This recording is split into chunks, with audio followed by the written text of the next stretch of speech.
Nous vous accueillons en cette journée internationale des femmes ingénieures. Pour nous, c'est important. Comme vous savez peut-être, NanoElec a lancé 4 actions qui s'inscrivent dans les objectifs du développement durable de l'ONU, les fameux ODD. Et ce sont des actions R&D pour à la fois qui impactent nos missions de R&D, de formation, d'innovation, pour le soutien de la filière microélectronique, pour le meilleur, et on a des actions notamment pour un meilleur équilibre entre les femmes et les hommes au niveau de la recherche technologique et dans l'industrie, dans nos métiers et dans nos entreprises. Aujourd'hui, alors, si vous avez des problèmes pour vous connecter, vous pouvez visionner ce webinaire et vous avez le lien au niveau de YouTube dans le chat. En fin de webinaire, nous animerons un mini-débat avec les internautes en réaction aux 2 interventions d'aujourd'hui.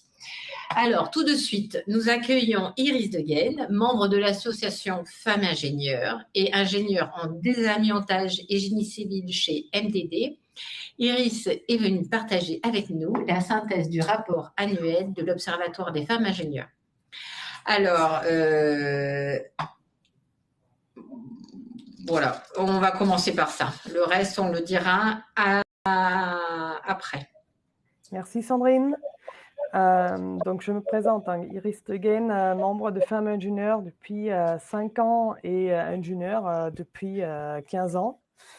Je vais vous présenter donc c'est le rapport IESF, c'est la Société des ingénieurs et des scientifiques en France, qui est fait toutes les années. Et l'association Femmes Ingénieurs fait toutes les années une synthèse vis-à-vis des différences hommes-femmes sur cette enquête-là. Donc, la synthèse de cette année, donc la synthèse de 2023, elle porte sur l'enquête de l'année dernière et du coup sur les données de l'année d'avant. Donc là, on parle des données de l'année 2021 du coup. Alors, qui sont les ingénieurs ? Les ingénieurs femmes représentent 24% de tous les ingénieurs, taux qui est assez stable, qui est assez stable depuis 3 ans. Si on décompose par tranche d'âge, on voit une évolution très très mineure, ça se joue dans l'ordre de 1%, 2%, où il y a un peu plus de femmes ingénieurs dans les tranches d'âge 40 à 60 ans. Donc on va dire que c'est le rattrapage, c'est assez logique, hein, c'est les jeunes qui viennent qui sont un peu plus nombreuses. Par contre, il y a une très légère régression dans les tranches d'âge de moins de 40 ans, donc à voir dans les années à suivre, en fait, si c'est une tendance réelle ou si c'est juste une fluctuation statistique.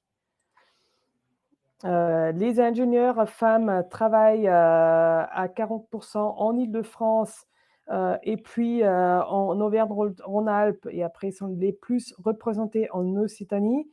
Après, il y a une légère tendance entre les générations où on voit en fait en fonction d'une génération à l'autre, l'Île-de-France est plus ou moins délaissée. Je pense que là, il s'agit juste d'une tendance sociétale en fait de la recherche de la campagne ou plus en ville. Et sinon, après, si on regarde la tendance à l'international, donc ici, on a la répartition des femmes ingénieurs diplômées en France qui travaillent sur les différents continents. Donc, globalement, on voit qu'il y en a en moyenne 73% qui travaillent en Europe. Après, la différence entre femmes et hommes sur cette répartition-là, c'est que, ils sont globalement, les femmes sont plus nombreuses à travailler en Europe par rapport aux hommes. Alors, la différence, elle est de quelques pourcentages. Et à l'étranger, il n'y a qu'en Australie où les femmes sont plus nombreuses que les hommes à travailler. Mais globalement, il y a quand même une différence où les femmes sont un peu plus nombreuses à rester en Europe. Alors, si on recoupe ça avec les réponses à 2 questions en fait, qui ont été posées, les questions c'était est-ce que vous déclinez une offre de travail vis-à-vis du conjoint Alors, la part des réponses, c'est 25%, qui est pareil, en fait, pour les hommes et pour les femmes. Donc là-dessus, il n'y a pas de différence. Par contre, il y a une autre réponse, une question qui était est-ce que vous déclinez une offre d'emploi à l'étranger vis-à-vis du souhait de rester en France? Et là, il y avait les réponses des femmes étaient quand même de 4 points supérieurs, de 18% vis-à-vis de 14%, à vouloir rester en France pour des contraintes non spécifiées. Alors, on peut imaginer que c'est peut-être des contraintes vis-à-vis des enfants, la famille, les parents. Voilà, donc ça peut quand même révéler une différence en fait dans la conciliation vie professionnelle, vie personnelle. Après, si on regarde le parcours scolaire des femmes ingénieurs, on constate que depuis 10 ans à peu près, la part des femmes dans les écoles ingénieurs a tendance à stagner, alors qu'elle était en assez constante augmentation depuis les années 70. Donc là aussi, dans les années à venir, à regarder si cette tendance se poursuit ou pas. Sinon, il y a assez peu de différence entre femmes et hommes sur la provenance de classes préparatoires classiques. Donc, ça fait à peu près la moitié des élèves d'ingénieurs qui sortent d'une classe préparatoire classique. Il y a un quart qui sort des prépas intégrés. Alors ça, Ici, il y a un léger basculement qui est en train de se faire, en fait, que c'est la part des classes préparatoires, elle a chuté de 5%, et celle des prépas intégrés, elle a augmenté de 5%. Voilà. Sinon, on peut juste noter qu'il y a à peu près 10% des ingénieurs sont issus des alternances, de la formation en alternance. Donc ça, c'est quand même très intéressant puisque c'était une filière assez peu utilisée et quand même très, très demandée par les entreprises. On enchaîne donc avec les domaines d'activité des ingénieurs. Donc, je ne rentre pas en grand détail dans les différents pourcentages. Donc, ici, les femmes ingénieurs par activité, ici, l'ensemble des ingénieurs par activité. On constate que globalement, la plupart des ingénieurs travaillent en études, recherche de conception et dans la production. En fait, ces deux filières, déjà, ils prennent la moitié de tous les ingénieurs. Après, si on regarde la différence entre les hommes et les femmes, on voit que c'est surtout ce qui est frappant, c'est que l'activité en direction générale, elle arrive dans le top 4 des hommes, mais c'est la deuxième la moins représentée chez les femmes. Donc ça, on y reviendra tout à l'heure, mais ça a un impact assez important, puisque en gros, là où il y a le plus de différence entre hommes et femmes, c'est dans les secteurs qui rémunèrent le plus. Donc c'est l'administration et la direction générale. Sinon, il y a un point positif à constater, c'est qu'il y a un quart des fonctions qui ne sont pas en lien direct avec la formation. Ce sont des fonctions de commercial, de marketing, qui ne sont pas forcément abordées dans la formation d'ingénieur, mais qui sont un témoin en fait de la diversité d'activités qu'on peut exercer avec un diplôme d'ingénieur. Si on compare les statuts, le type de contrat des hommes et des femmes, alors déjà pour regarder sur l'ensemble, on constate qu'il y a à peu près 85% de hommes et femmes confondus qui sont embauchés en CDI. Après, la différence, elle se voit ici, c'est dans les CDD en fait. Les femmes sont 2 fois plus nombreuses dans les CDD que les hommes. Donc voilà, ça a forcément un impact aussi sur le salaire en fait. Ça, c'est quelque chose qu'on peut constater. Sinon, on peut dire que les ingénieurs, tout confondu, profitent du plein emploi. Donc le chômage est inférieur à 5%. Et il y a même 72% des femmes ingénieurs qui n'ont jamais connu de période de chômage. Après, il y avait toute une partie de l'enquête sur l'attitude envers l'entreprise. Ça veut dire qu'il y avait une question qui demandait est-ce qu'on était inquiet ou confiant envers son entreprise. Et puis une deuxième question qui était est-ce qu'on est enthousiaste ou désabusé vis-à-vis de la vie en entreprise. Alors là, il y a à dire qu'il y a une bonne évolution à travers les générations. c'est que, bon, en début de carrière, c'est là qu'on est le plus confiant et le moins inquiet et le plus enthousiaste. Et après, en allant vers la fin de la carrière, il y a le niveau voilà, de désenchantement, de inquiétude qui grandit. Qui est grandi de manière assez significative, en fait. Ça veut dire 20% des ingénieurs de plus de 50 ans sont inquiets ou très inquiets vis-à-vis de leur entreprise. Et même 25% s'estiment désabusés, voire très désabusés du travail en entreprise. Donc, c'est quand même assez remarquable. Après, il y a à dire qu'il n'y a pas vraiment de différence entre les hommes et les femmes. Après, le salaire. Ici, on a le salaire médian des hommes et le salaire médian des femmes, bon, un peu plus bas. Pour tout dire, c'est 18% d'écart.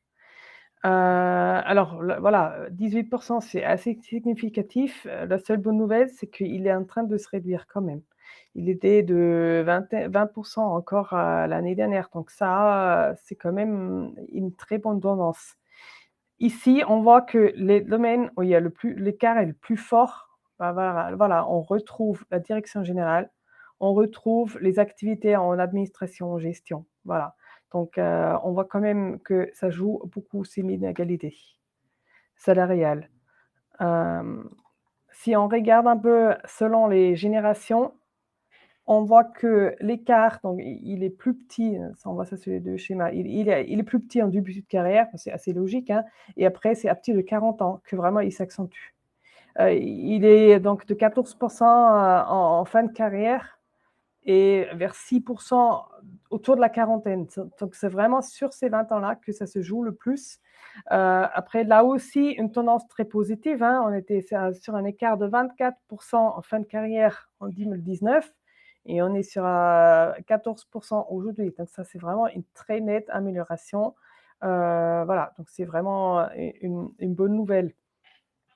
Après, voilà, les analyses, on en a déjà parlé un petit peu, c'est le fait qu'il y a moins de femmes dans les domaines de la direction générale et l'administratif.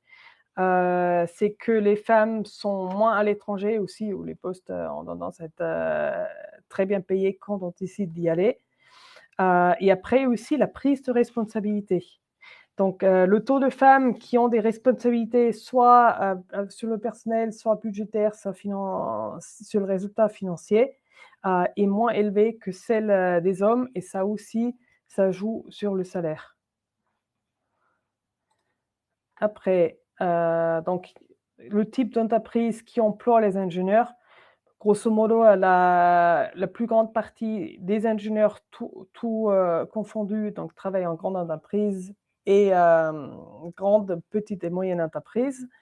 Les entreprises les plus égalitaires sont les sociétés publiques ou l'association et ONG, et les plus inégalitaires, donc c'est quand même toujours les grandes entreprises.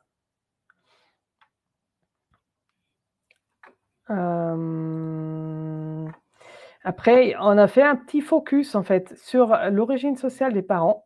C'est-à-dire, la question était quel est le métier de la mère et du père.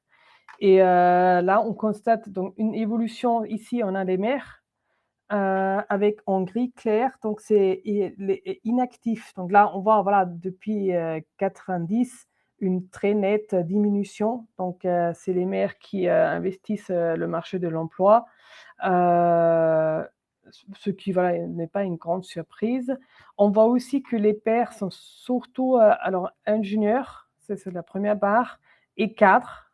Voilà, ce qui fait quand même constater que globalement, les élèves ingénieurs sont issus de familles plutôt favorisées, hein, parce qu'on a quand même un très grand taux de cadres et ingénieurs, et beaucoup, beaucoup moins de travailleurs, agriculteurs, ouvriers. Voilà. Et puis un deuxième focus sur l'impact de la crise sanitaire, notamment sur le travail à distance. Alors, quand on regarde en fait qui a eu des expériences de baisse ou gel de salaire, baisse de chiffre d'affaires ou chômage partiel à cause de la crise du Covid, Donc, l'impact était le plus prononcé dans les grandes entreprises privées. Mais on a pu constater qu'il y avait assez peu de différence entre les hommes et les femmes, en fait. Ce n'était pas significatif. Ce qu'on a pu voir, par contre, c'est qu'il y a eu une grande progression sur le travail à distance. Donc, ça, c'est ce schéma ici où en bleu clair, en fait, on a donc, on a différentes pratiques de travail à distance. Et en bleu clair, donc, la mise en place depuis la crise. Et en bleu foncé, bon, soit pas pratiqué du tout, soit déjà en place avant la crise. Donc, bon, le email, je pense que tout le monde l'avait déjà avant la crise, hein, donc ça, c'est pas très significatif. C'est plus les réunions en distanciel, les formations distancielles,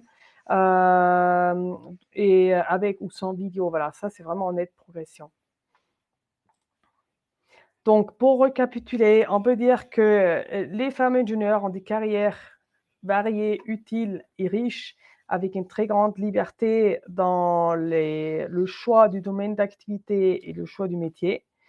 Il y a une grande liberté, donc tant d'un côté les horaires, de l'autre côté aussi la distance vis-à-vis du lieu de travail, hein, dans le sens télétravail ou pas, c'est quand même en nette augmentation. Les femmes ingénieures sont 2 fois mieux payées en moyenne que les françaises. Donc là, il y a pas d'évolution depuis 2 ans, hein. Donc ça en fait quand même un métier très, très intéressant. Et donc, voilà, à promouvoir auprès des jeunes filles, hein, qui ont toujours très peu le réflexe de se tourner vers ces métiers-là. C'est des secteurs d'avenir, donc en grand besoin de femmes, hein. Les entreprises cherchent et recrutent activement des femmes.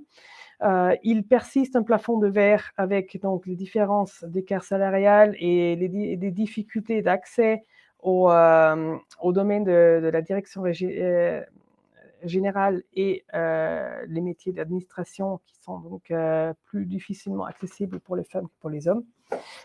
Tout ça représente bien sûr un grand potentiel à exploiter à l'avenir et à espérer qu'on continue à progresser dans ce sens-là. Donc là, je redonne le microphone à Sandrine. Merci.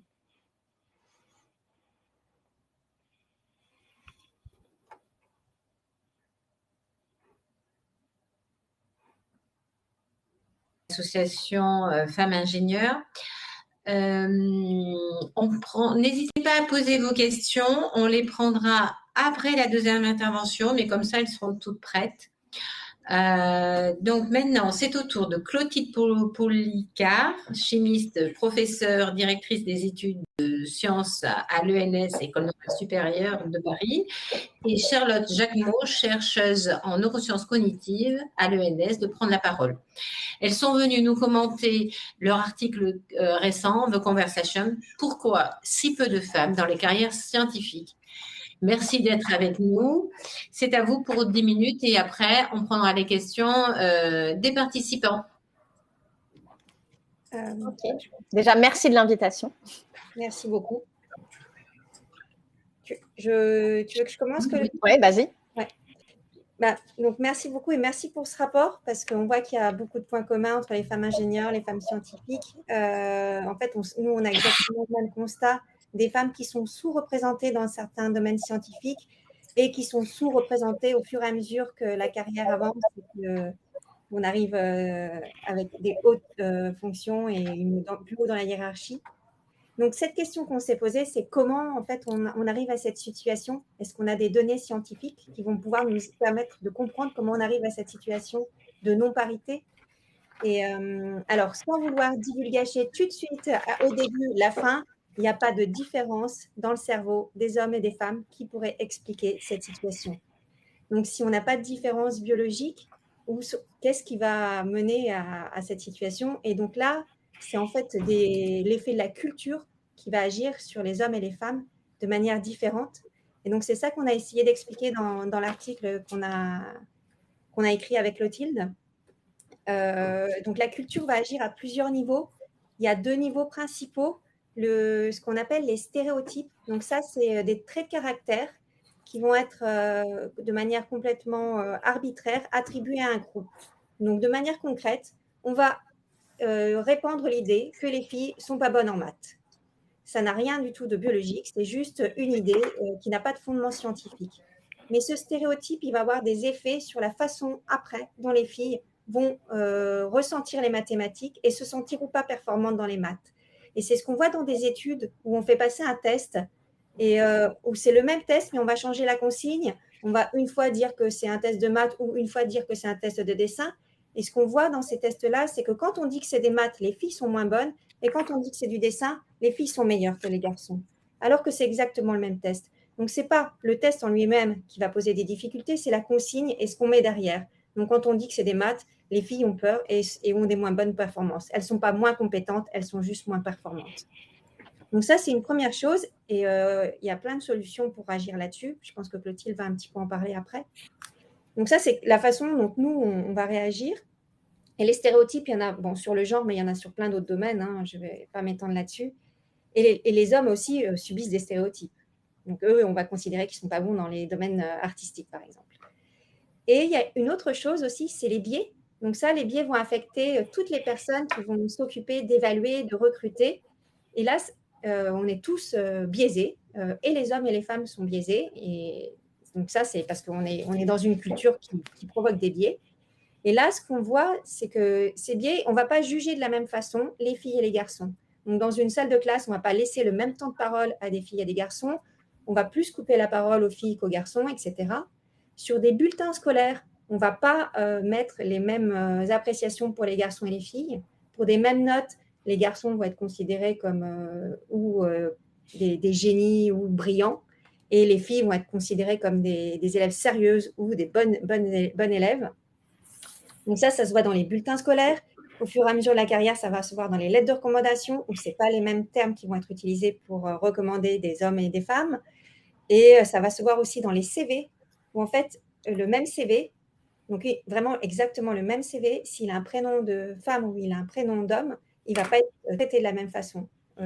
Avec un prénom d'homme, on va tout de suite avoir envie de recruter cette personne, plus que le CV avec un prénom de femme. Et on va aussi considérer lui offrir un meilleur salaire. Donc ça peut expliquer aussi pourquoi il y a des différences de salaire. Donc ça, c'est ce qu'on observe.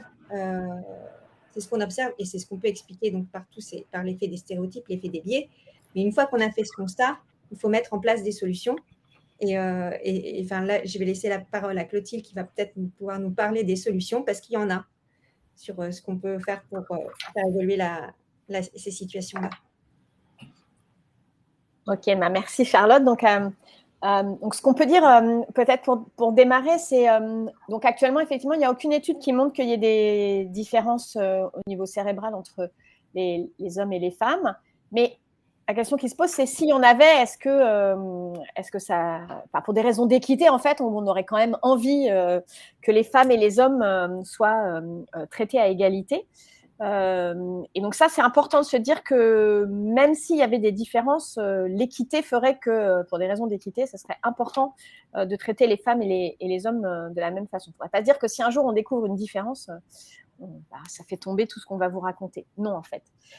Et par ailleurs, il y a un autre aspect aussi qui est qu'il y a des gens qui ont étudié des groupes. Alors, ça peut être une classe ou ça peut être un groupe de chercheurs. Et ils se sont rendus compte que dans les groupes mixtes, mais donc mixtes, ça peut être hommes-femmes, mais ça peut être avec des internationaux, ça peut être avec des origines sociales différentes. En fait, quand il y a de la mixité, les travaux ont plus d'impact ou quand c'est un groupe classe, le travail en classe est plus efficace aussi. Donc, la mixité est importante et donc, c'est vraiment essentiel de se demander si quand on est dans une classe de mathématiques spéciales où il n'y a que des garçons, eh bien, est-ce qu'on est dans les meilleures conditions pour faire des études?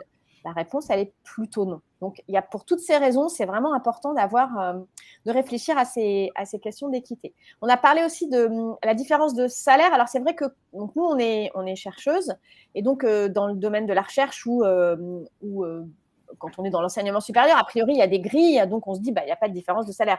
Donc, en fait, la différence de salaire, elle se manifeste exactement de la même manière que ce que vous avez noté dans votre enquête, que j'ai trouvé vraiment très intéressante. C'est sur l'érosion tout au long de la carrière. Donc, en fait, les femmes dans certaines disciplines, vont être plus nombreuses au niveau de la thèse, par exemple, mais en fait, ou pas. Hein, mais de toute façon, quelle que soit la discipline, quel que soit le niveau de départ, il y a une érosion au cours de la carrière et dans les postes de direction, en fait, il y en a beaucoup moins. Et évidemment, ça veut dire des carrières ralenties et ça veut dire des salaires en fin de carrière souvent moins importants. Donc, le fait d'avoir une grille dans la fonction publique ne change pas la donne à ce niveau-là. Alors, ce qui est intéressant aussi, c'est il y a une des raisons pour laquelle, ce qu'on entend dire hein, quand on parle de cette question des femmes dans les sciences, c'est bon, peut-être que c'est juste qu'elles n'ont pas envie en fait, hein, peut-être qu'elles sont au même niveau que les hommes, mais peut-être que c'est juste qu'elles n'ont pas envie. Finalement, elles ont le droit d'avoir envie de faire autre chose. Alors ça, c'est assez pervers parce que ça va faire reposer l'exclusion des femmes sur elles-mêmes, c'est-à-dire elles sont responsables de leur propre exclusion. Ça, c'est très pervers. Il faut se méfier beaucoup de ce type de discours parce que ce qu'on constate, et un peu ce qu'a décrit un peu aussi Charlotte, c'est qu'il y a un poids de la société qui va… En fait, les femmes ne s'excluent pas d'elles-mêmes. Il y a un poids de la société qui existe depuis qu'on est à l'école primaire où on vous explique voilà, les garçons, ils sont plus faits pour les maths que les filles. Tout ça a un effet fort et elles vont arriver au niveau du bac et elles vont aujourd'hui beaucoup moins. Donc, vous savez qu'il y a une réforme de l'éducation nationale et aujourd'hui, il y a maths et maths expertes. Et aujourd'hui, on constate une chute énorme du nombre de jeunes femmes qui prennent maths expertes. Donc, elles se ferment un certain nombre de filières ensuite. Mais donc ça, on va dire, elles avaient qu'à prendre maths experte. Mais en fait, non, elles n'avaient pas qu'à prendre maths experte. Il aurait fallu que leurs enseignants, dans les bulletins, les poussent aussi, autant que les garçons sont poussés. C'est tout le discours qu'a tenu Charlotte sur la terminologie qu'on utilise à l'égard de l'évaluation des travaux féminins par rapport aux travaux masculins. Alors là, les solutions, qu'est-ce que c'est ? Il faut informer. Et en fait, c'est ce qu'on essaye de faire aussi avec notre article. Et puis, on parle aussi, nous, aux étudiants. Voilà, donc c'est informer. Quand on informe les gens du fait que ils sont biaisés naturellement, eh bien, ça peut aider à surmonter, à aller contre ce biais. Et je dirais que les gens sont pas, la population n'est pas malveillante à l'égard des femmes, donc c'est pas un objectif d'exclusion des femmes, mais c'est le poids de l'histoire qui nous amène à ce constat. Et donc, vraiment informer, c'est clé. Donc, par exemple, informer sur la manière de décrire des bulletins. Quand il y a une étude qui a été menée à l'ENS sur le concours d'entrée, qui essaie de comprendre pourquoi il y avait plus d'hommes que de femmes. C'est vrai à l'ENS. Il y a plus d'hommes que de femmes qui rentrent. Dans certaines disciplines, c'est 100% d'hommes. Et bien que la réponse, elle est complexe, elle est multifactorielle, mais un des éléments qui avait été mis en évidence dans ce livre qui s'appelle « Femmes plus science égale une équation insoluble », c'est une enquête sociologique qui a montré que à note égale, les filles vont être notées comme, c'est ce qu'a dit tout à l'heure Charlotte, on va dire qu'une fille, elle est par exemple, si elle a 18 en maths, on va dire qu'elle est appliquée. Un garçon, s'il a 18 en maths, il est brillant. Une fille, si elle a 12 en maths, on dit qu'il faut qu'elle prenne confiance en elle. Un garçon, s'il a 12 en maths, on dit qu'il doit être prometteur.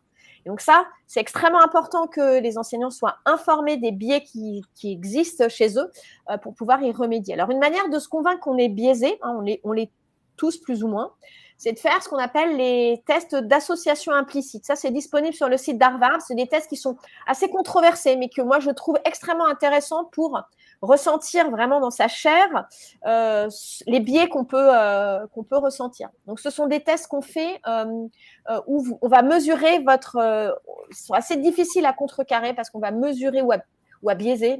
On va mesurer votre vitesse d'association femmes et sciences et hommes et lettres par opposition à femmes et lettres et hommes et sciences.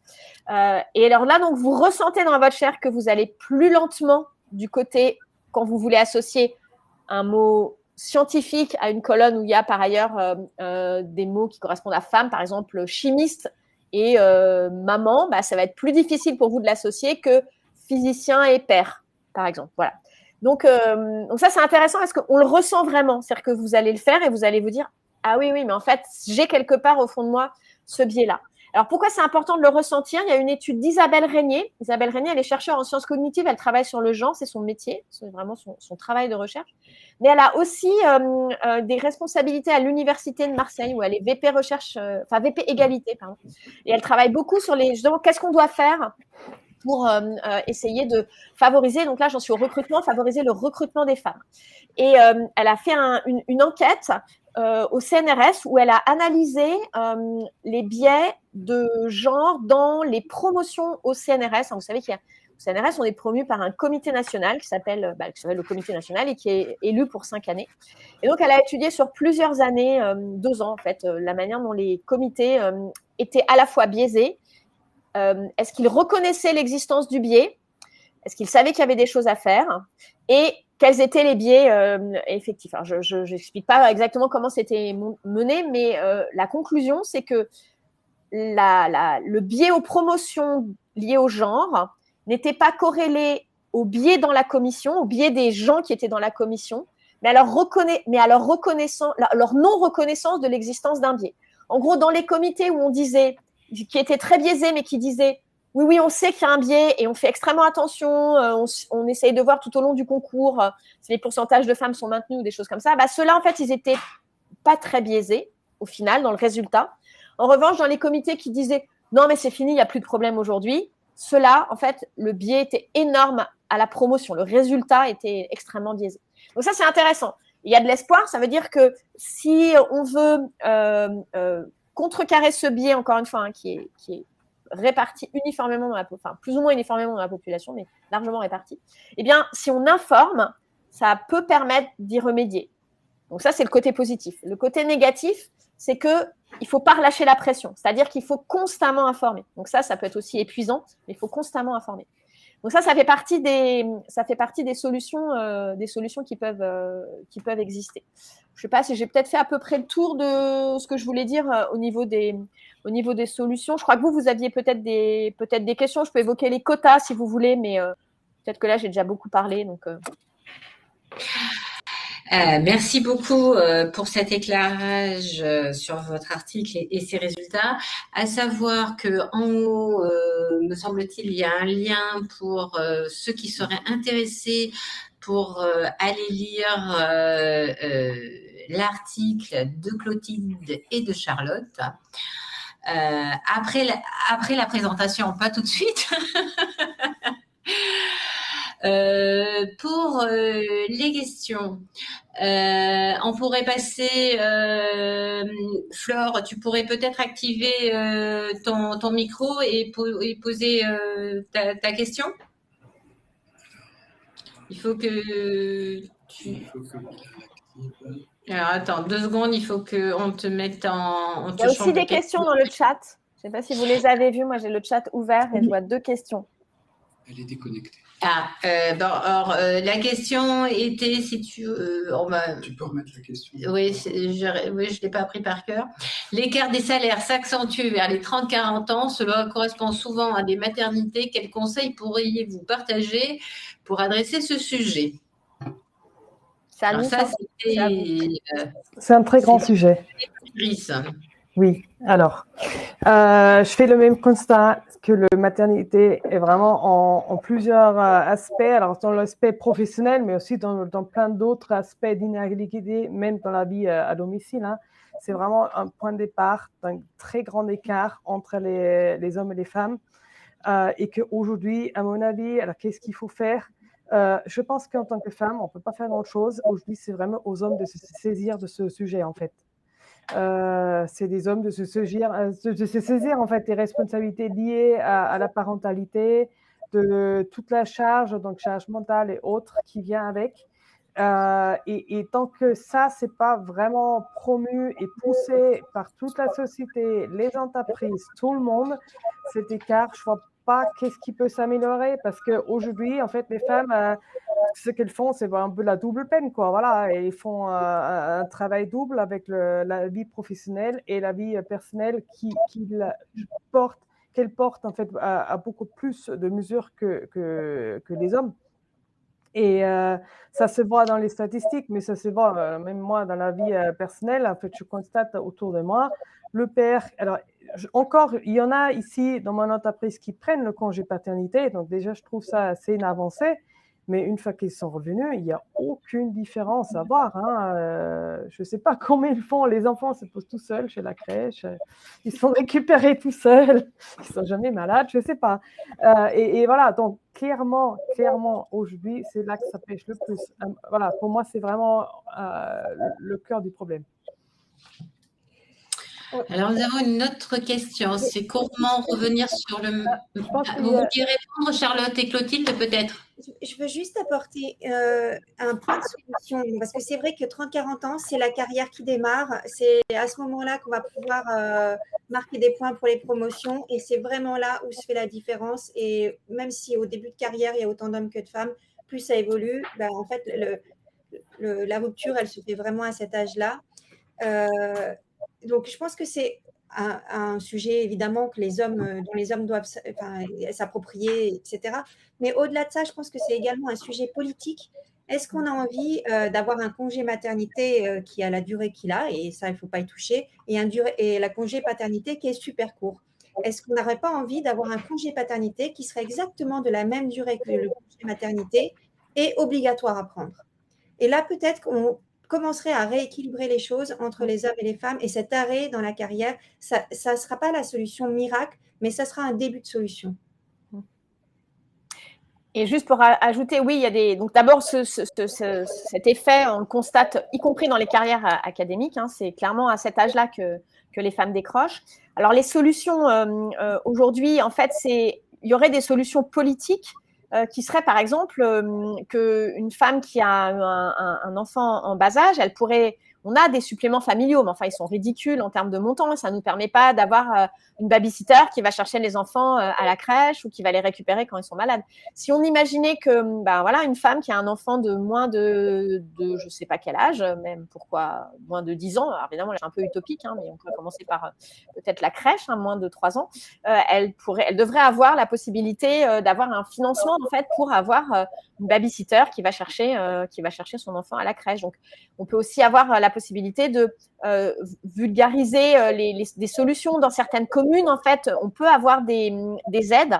À une époque, enfin moi quand j'étais jeune à Paris, il y avait des aides de ce type. Donc on peut candidater. Parfois les femmes en fait, elles ne le savent pas.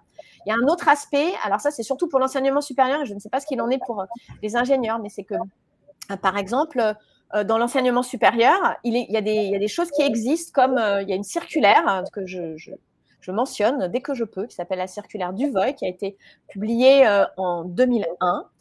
Et cette circulaire dit que, alors vous savez peut-être que le congé maternité n'est pas un congé maladie en fait. La différence entre le congé maternité et le congé maladie, c'est que le congé maladie n'ouvre pas droit à des vacances, tandis que le congé maternité ouvre droit à des vacances. Donc c'est pas un congé maladie en tant que tel.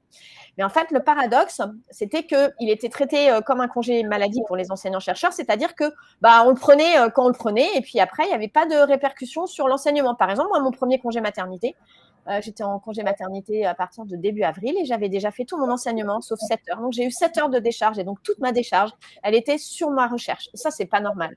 Et la circulaire Duvoy, elle disait justement ça, qu'il fallait pas que ça soit comme ça. Donc, moi, mon premier congé maternité, il était avant la circulaire Duvoy. Elle disait qu'il fallait pas que ça soit ça, mais qu'une femme qui était en congé maternité, on devait calculer son temps sur l'année universitaire. Et donc, une femme qui est en congé maternité, elle doit avoir 96 heures de décharge. Et ça peut se répartir sur 2 années. Par exemple, si on est à cheval, on fait une première partie de décharge l'année, une deuxième partie la deuxième année. Alors, bon, ça, je ne sais pas si ça peut concerner les ingénieurs, mais ce que je veux dire, c'est que souvent, il y a un arsenal législatif qui existe. C'est juste qu'on ne sait pas qu'il existe. Et il faut absolument le dire. Et quand moi, je sais qu'on ne sait pas qu'il existe parce que après 2001, quand j'ai vu que cette circulaire existait, je le disais à toutes mes collègues femmes qui partaient en congé maternité. Et il y en a certaines qui avaient dit ça pour leur service. Et l'administration était revenue. C'était pas l'université où je suis actuellement, c'était une autre université. Et l'administration était revenue en leur disant mais non, pas du tout, ça se calcule pas du tout comme ça. Il a fallu qu'elle produise l'arrêté, qui n'était donc pas connu par l'administration, pour dire j'ai droit à mes 96 heures de décharge. Voilà. Donc, c'est important aussi d'avoir une information de ce type, c'est-à-dire il y a des choses qui existent, il faut déjà qu'elles s'appliquent. Voilà. Et après, militer pour qu'il y ait des financements pour que les femmes puissent avoir effectivement des aides à la maison. Donc, ça peut être une aide pour aller chercher les enfants à la crèche ou à l'école. avoir quelqu'un quand ils sont malades, ou pourquoi pas une aide ménagère. Voilà. Moi, je trouve que c'est important. On a une autre question dans le chat. Alors, comment revenir sur le marché de l'emploi des ingénieurs après avoir délaissé le métier pendant 4 ans? Les entreprises s'arrêtent souvent à la lecture des CV. Oui, les entreprises veulent recruter des femmes, mais en réalité, pourquoi ne pas recevoir en entretien plus de femmes pour mesurer leur motivation? Donc, ça peut être le cas d'avoir pris un peu plus de temps pour ses enfants ou pour autres d'ailleurs. Voilà. Est-ce que vous avez des recommandations ou des suggestions? Du coup, entreprise à regarder tous les CV de manière plus bienveillante, quel que soit le prénom, comme vous le disiez. Ça se touche peut-être un petit peu au sujet des quotas, parce que j'entends souvent de la part des entreprises l'argument « mais oui, mais on n'a pas de femmes candidates ». Alors, j'y crois pas du tout, en fait. Ou est-ce qu'il y a un biais en amont qui fait qu'ils ne candidatent pas? Mais franchement, non, j'y arrive pas du tout à y croire.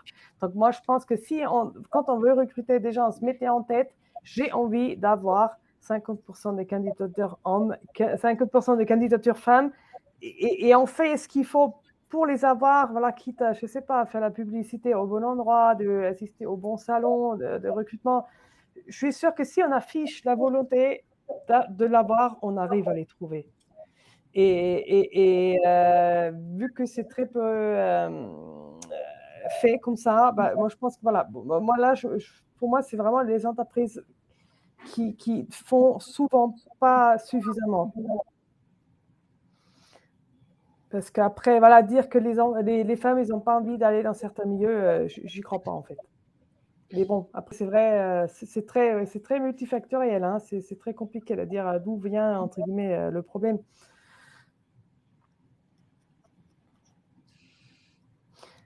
Est-ce que vous avez d'autres points, d'autres choses à apporter, ou qu'est-ce que vous en pensez, Charlotte et Clotilde? Peut-être juste un mot, oui, pour au niveau des. Bon, alors nous, je pense que c'est pas le même type de comité de recrutement, mais ça ressemble un peu d'une certaine manière. Ce qui est très important, c'est de suivre tout au long du concours qu'on conserve qu'on conserve un même nombre de pourcentage de femmes. Alors évidemment, si on n'a pas au départ, c'est un problème, mais là, il faut des search committees. Nous, c'est ça qu'on recommande. Et c'est d'aller chercher les femmes. Les femmes elles se sentent pas bienvenues, et donc si elles candidatent pas, il faut se dire que c'est qu'elles se sentent pas bienvenues. Donc ça veut dire qu'il faut remanier des choses dans l'annonce, dans la manière de présenter l'entreprise, peut-être. Voilà. Des choses aussi bêtes que, par exemple, est-ce qu'il y a des salles pour est-ce qu'on prévoit des choses quand une femme allaite son enfant pour qu'elle parte plus tôt, ou est-ce qu'il y a un endroit pour qu'elle puisse l'allaiter si elle a la possibilité de le faire venir, par exemple, dans la journée? Alors, je ne dis pas que ça va, c'est pas uniquement pour les femmes qui allaitent, mais si on sait qu'il y a ça dans une entreprise, on se dit, ça veut dire qu'ils s'intéressent aux femmes, en fait. Donc, c'est un effet au-delà des femmes directement concernées, c'est ça que je veux dire. Après, je peux juste rajouter un tout petit point, parce que je ne sais pas, Noémie, si nous attend, Noémie, si tu veux rajouter sur sa question, en fait. Parce que moi, il y a quand même un point que ce n'est pas une solution, mais moi, l'association Femmes Ingénieurs, elle est un peu là aussi pour créer un réseau, en fait, un réseau de femmes ingénieurs qui s'échangent des informations. Et assez vite, ça devient un échange de recrutement aussi, hein, parce que rien que sur le plan personnel, je connais 10, 15, 20 femmes ingénieurs, je sais les postes qui s'ouvrent et tout, et on sait tous que dans le privé, beaucoup de postes sont déjà pourvus sans annonce du tout. Certains, il y a une annonce qui est émise, mais en fait, c'est déjà clair qui aura le poste. Donc, la possibilité de venir en amont, c'est quand même vraiment très, très intéressant. Et je pense que les hommes ont beaucoup plus l'habitude de s'organiser de cette manière. Et c'est du coup, en tant que femme, vraiment une habitude qu'il faut prendre, en fait, d'échanger des informations et de parler salaire, de parler recrutement et de parler des postes ouverts. Voilà. Alors, NanoElec, cette année, a fait partie de l'association Femmes Ingénieurs. Il y a notamment des actions en faveur pour aller voir les troisièmes. Moi, j'ai utilisé la présentation et on avait eu une présentation de votre part pour montrer comment on pouvait promouvoir nos métiers auprès notamment des collégiens et des collégiennes, parce que d'où l'importance d'avoir, on souhaite avoir des jeunes filles, mais elles s'y projettent quand même beaucoup mieux quand elles ont des rôles modèles ou des femmes qui sont dans ces métiers-là, alors que s'il n'y a que des figures masculines, elles ont beaucoup plus de mal à s'y projeter. D'ailleurs, à l'occasion des 10 ans de Nano-ELEC, on a fait un concours pour mettre en avant et en visibilité les femmes dans la recherche scientifique et technologique. Il y a eu la remise des prix, mais ça ne s'est pas arrêté là. Elles ont été mises en avant à travers un livret, un ensemble de belles photos pour les mettre en avant. Elles sont intervenues notamment à la radio. À travers, alors vous pouvez voir quelques photos